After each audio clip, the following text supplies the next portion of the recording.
Aujourd'hui, 10 octobre 2013, le Tchad, cela fait exactement 10 ans que le Tchad a fait son entrée dans le cercle des pays producteurs de pétrole. Et c'est dans ce cadre que se tient le 4e Salon international des hydrocarbures des mines du Tchad. Des précisions dans ce journal. Et puis, le Tchad célèbre demain 11 octobre la journée internationale des filles. Cette journée, la deuxième du genre, est placée sous le thème universel et innové sur l'éducation des filles. Cette journée est instituée en 2011 par le système des Nations Unies. Vous suivrez la déclaration de la ministre des Actions sociales dans ce journal. Je vous le disais, 10 octobre 2003, 10 octobre 2013, cela fait exactement 10 ans, jour pour jour, que le Tchad a fait son entrée dans le cercle des pays producteurs de pétrole. Et c'est dans ce cadre que se tient le 4e Salon international des hydrocarbures ici dans notre pays. D'éminentes personnalités ont fait le déplacement de N'Djamena en vue de donner un cachet particulier à cet événement. Plusieurs stands ont été dressés à cet effet dans le hall du ministère des Affaires étrangères et de l'intégration africaine. Granga Mirima a fait le tour ce matin. Voici ce qu'il nous rapporte. Depuis le 10 octobre 2003, le Tchad est membre des pays exportateurs et producteurs de pétrole. Et à la quête permanente du bien-être de sa population, 2 autres sites pétroliers ont vu le jour. L'un situé dans le bassin de Bangor et le second à Badila dans la zone méridionale. Le premier bassin fut celui de Doba. La commémoration de ce 10e anniversaire couronne les efforts consentis depuis l'exploitation pétrolière. Ainsi, au SIOM 2013, plusieurs investisseurs ont ouvert des stands.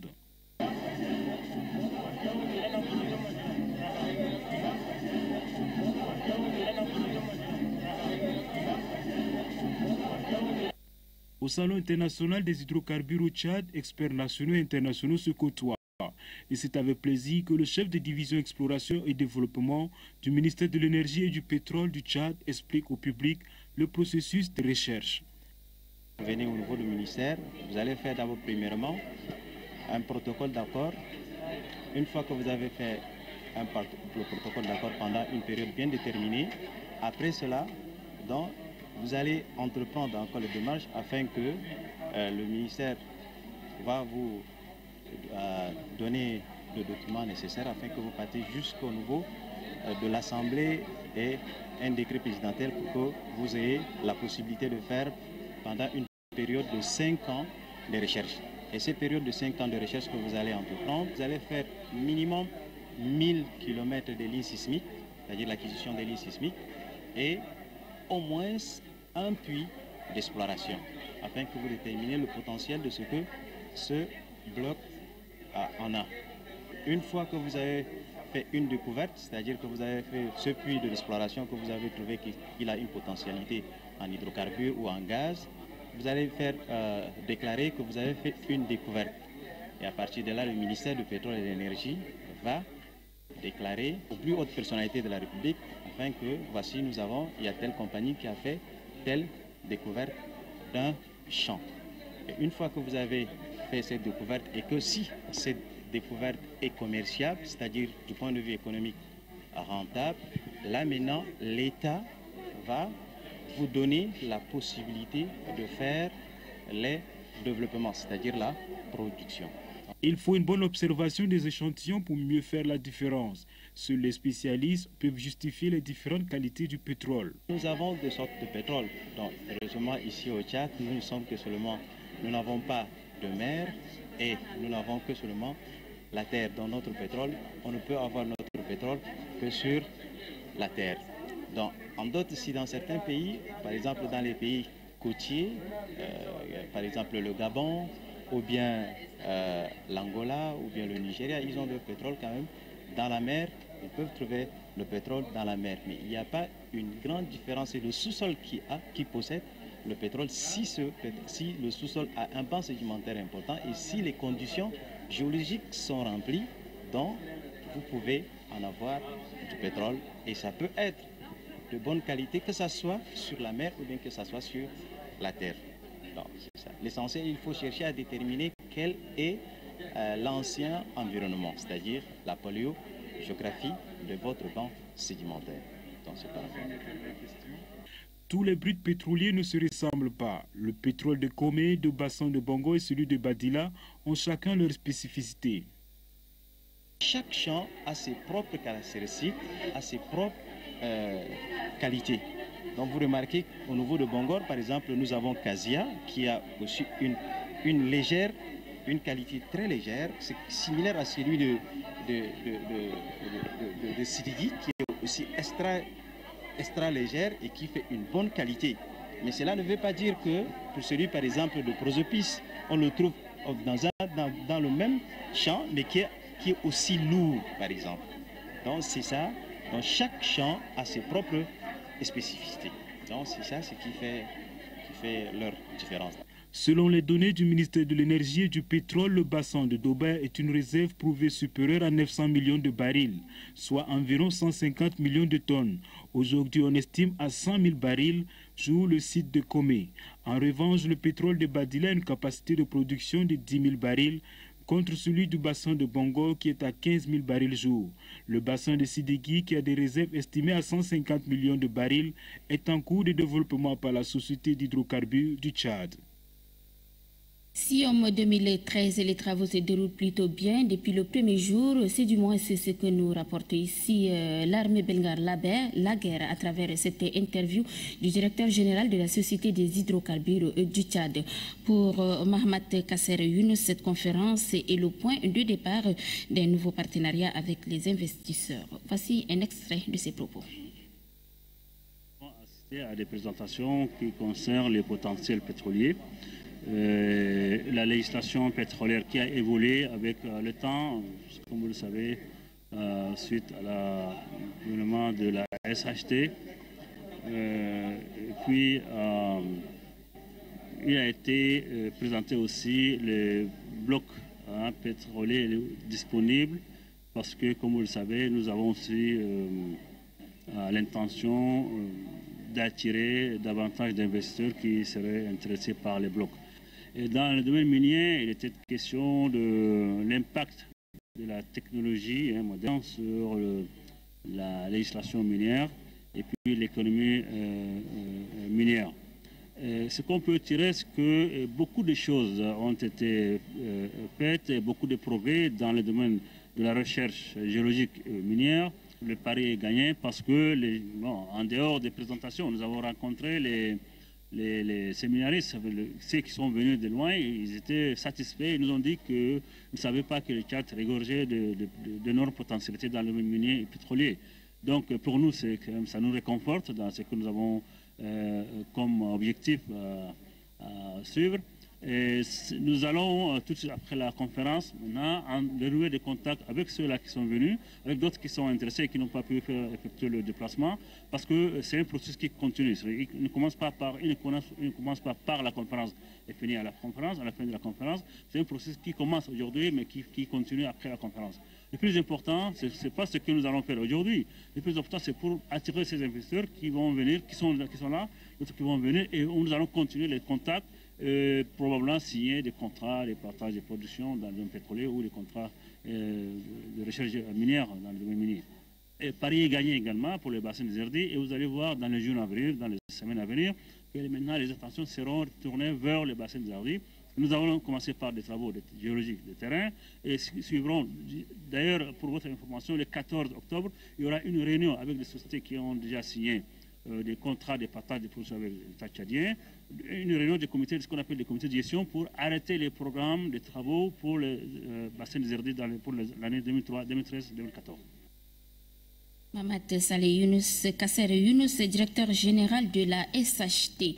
Et puis à l'occasion toujours de ce 10e anniversaire de l'exploitation du pétrole, le GRAM TC, entendait le groupe de recherche alternative et de monitoring du pétrole Tchad-Cameroun, a organisé ce jeudi un forum multi-acteurs sur le thème 10 ans d'exploitation du pétrole de Douba.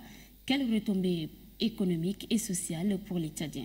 Occasion pour cette organisation de faire le bilan des 10 ans d'exploitation du pétrole dans notre pays. Bien d'autres sous-thèmes ont également fait l'objet d'échanges et de débats. Service Ngardialay. Le forum organisé par le groupe des recherche alternative et de monitoring du projet pétrole Tchad-Cameroun GRAM-TC vise à faire le bilan des réalisations après 10 années d'exploitation du pétrole. Aussi, c'est une occasion pour cette organisation d'évaluer les retombées socio-économiques de la manne en termes d'impact sur le Tchad.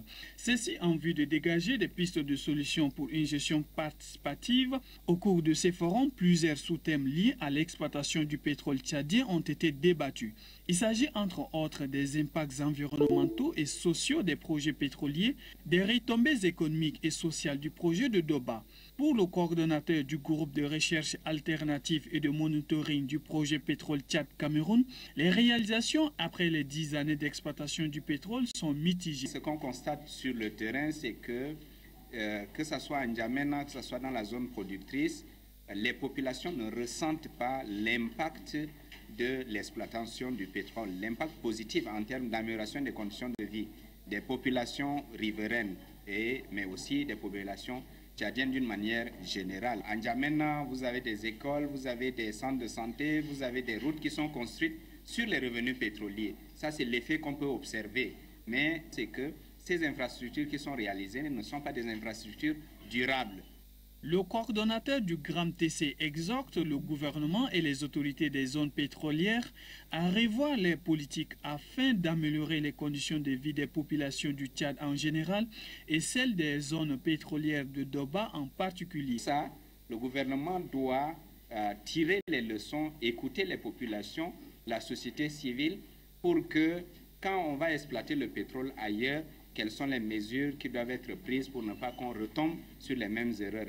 Les réalisations peu satisfaisantes enregistrées après ces 10 années d'exploitation du pétrole de Doba sont liées à la non-utilisation rationnelle des 5% alloués à la zone pétrolière, a souligné Dr Mandonoudi Gilbert.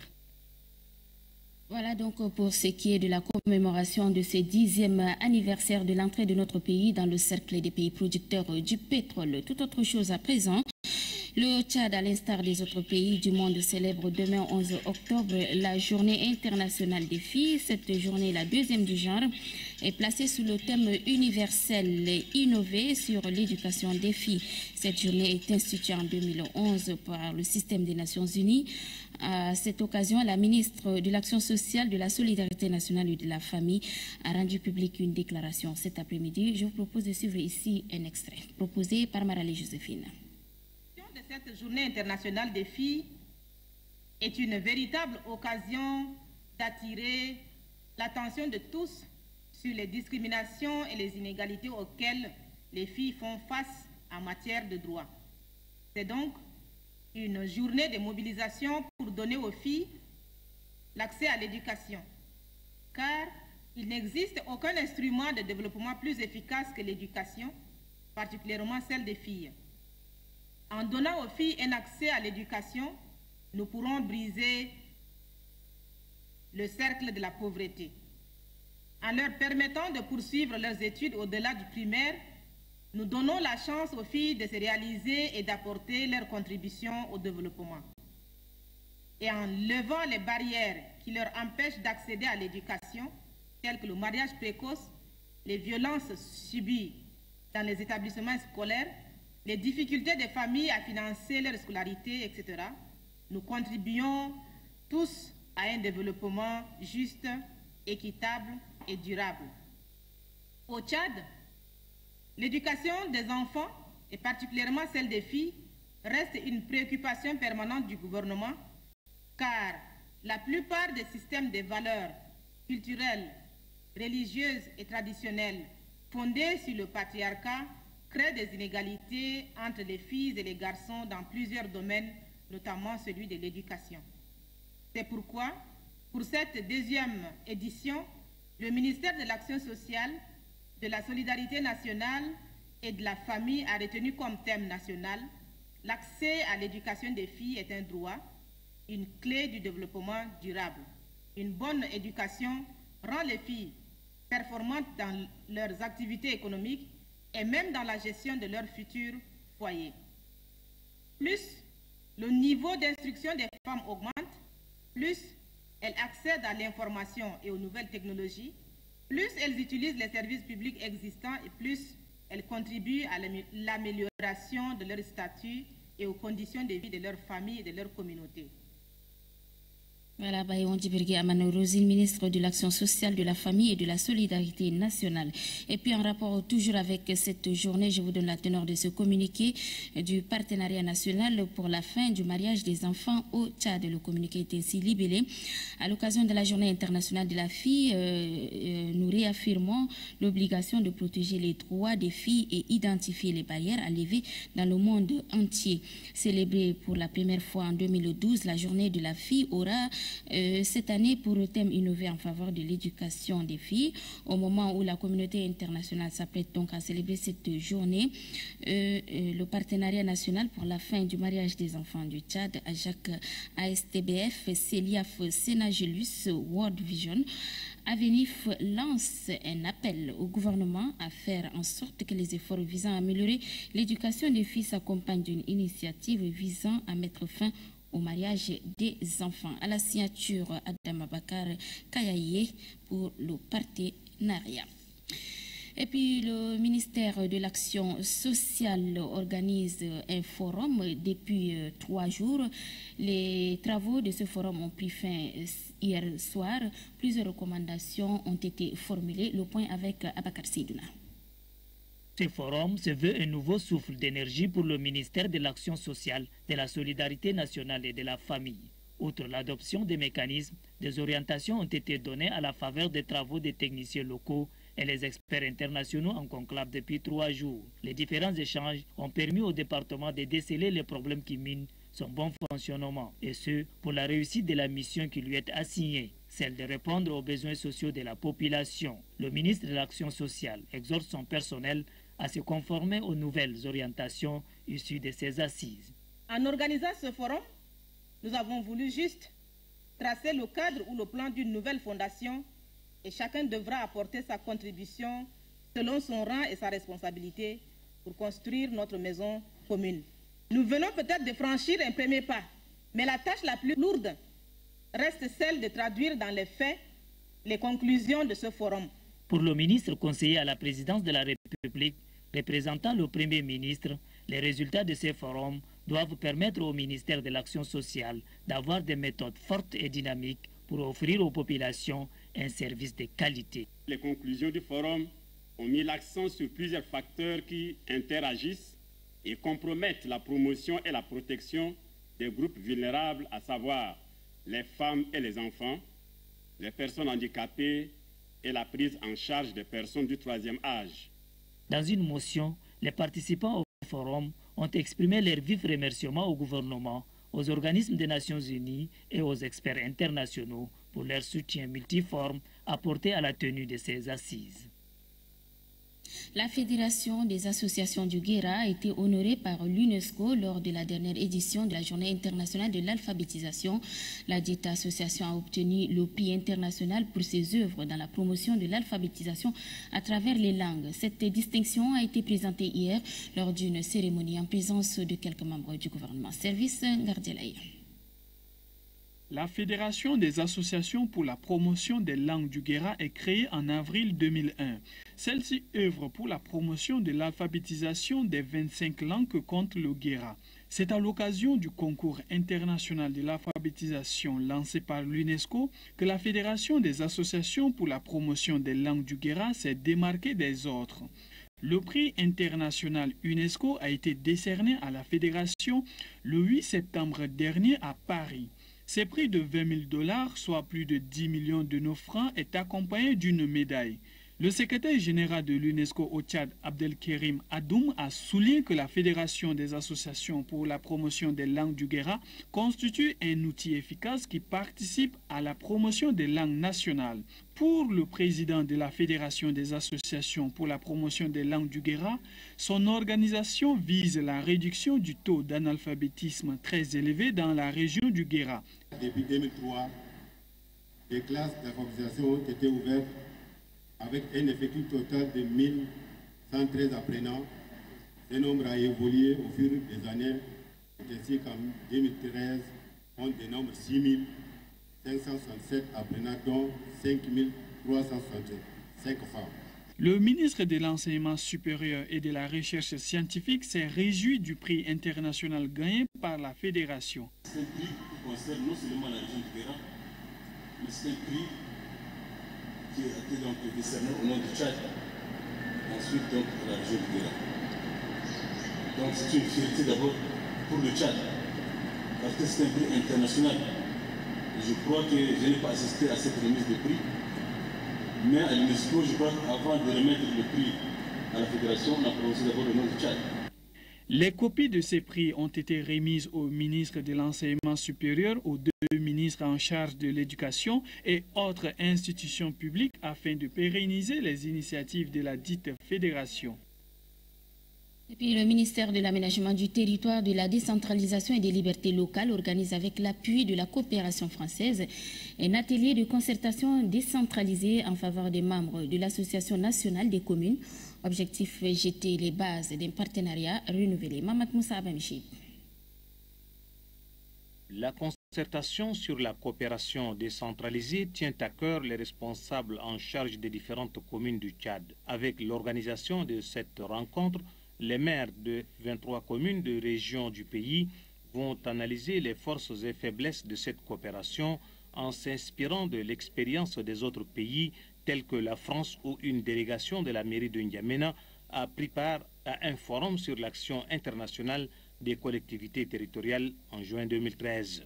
L'expertise française en la matière servira d'exemple en vue de définir une bonne coopération décentralisée. La conseillère de la coopération et d'action culturelle à l'ambassade de France, Françoise Jean-Viti, a précisé que Paris attache du prix à la réussite de cette coopération décentralisée.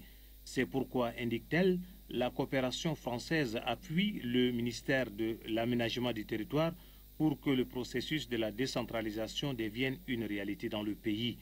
Le secrétaire d'État à l'Aménagement du Territoire s'est dit convaincu que le lancement de la réforme de la coopération décentralisée portera ses fruits. La décentralisation est de nos jours considérée comme un cadre adapté et approprié pour la réalisation des attentes des populations. Elle constitue un outil de planification, de développement local indispensable dans la lutte contre la pauvreté et l'enracinement de la démocratie à la base. La décentralisation constitue une opportunité qui ouvre des perspectives meilleures pour le bien-être de notre population. Les maires des communes du Tchad ont 2 jours pour s'accorder sur la forme de la coopération décentralisée bénéfique à leurs différentes communes. Du 14 au 16 octobre prochain, la capitale N'Djamena va abriter la conférence des instances de régulation des médias. Quelle sera la portée de l'événement et l'intérêt pour le Tchad des pays organisateurs? Suivez plutôt les explications du président du Haut Conseil de la communication, Moustapha Ali Alifi. Propos recueillis par Adef Ahmad Benrama. HSC recevra en N'Djamena une vingtaine de délégations venant de l'espace francophone, notamment les présidents des instances de régulation, dans le cadre de la conférence des instances membres du réseau francophone des régulateurs des médias, le REFRAM. Et au cours de cette rencontre, qui se tient tous les 2 ans, les régulateurs vont échanger et débattre sur les différentes questions importantes qui traversent le champ médiatique actuellement, qu'il s'agisse de la gouvernance des instances de régulation, de la convergence numérique et aussi de l'exécution d'un certain nombre de projets qui ont été lancés depuis la création du REFRAM en 2007. Parmi ces différents projets qui vont être examinés, il y a l'échange de bonnes pratiques dans la gestion du paysage médiatique des différents pays et aussi les moyens de renforcer l'indépendance, la crédibilité et l'efficacité des organes de régulation. La rencontre de N'Djamena revêt, disons, un triple avantage pour notre pays. Le REFRAM ne se tient que dans un pays reconnu pour sa marque, pour son exercice de la liberté d'expression, pour les conditions offertes pour le pluralisme. Et de ce fait, en choisissant de retenir cette conférence au Tchad, le REFRAM, donc les pays de l'espace francophone, les régulateurs de l'espace francophone, reconnaissent à notre pays cette valeur de second avantage, c'est que avec les commissions électorales nationales indépendantes, les régulateurs constituent les organes d'appui à la démocratie. Le fait qu'ils se décident à venir au Tchad, échanger ici et répartir permet à notre pays de se faire connaître à l'extérieur, d'asseoir sa crédibilité internationale.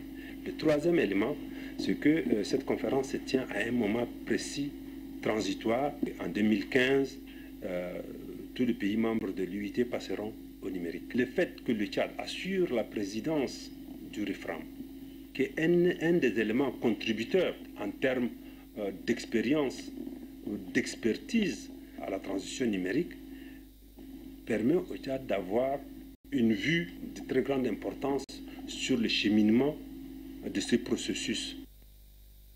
Voilà, je vous donne à présent la lecture de quelques décrets. Décret numéro 1031 portant nomination à un poste de responsabilité au ministère de l'Aménagement du Territoire et de la Décentralisation et des Libertés locales.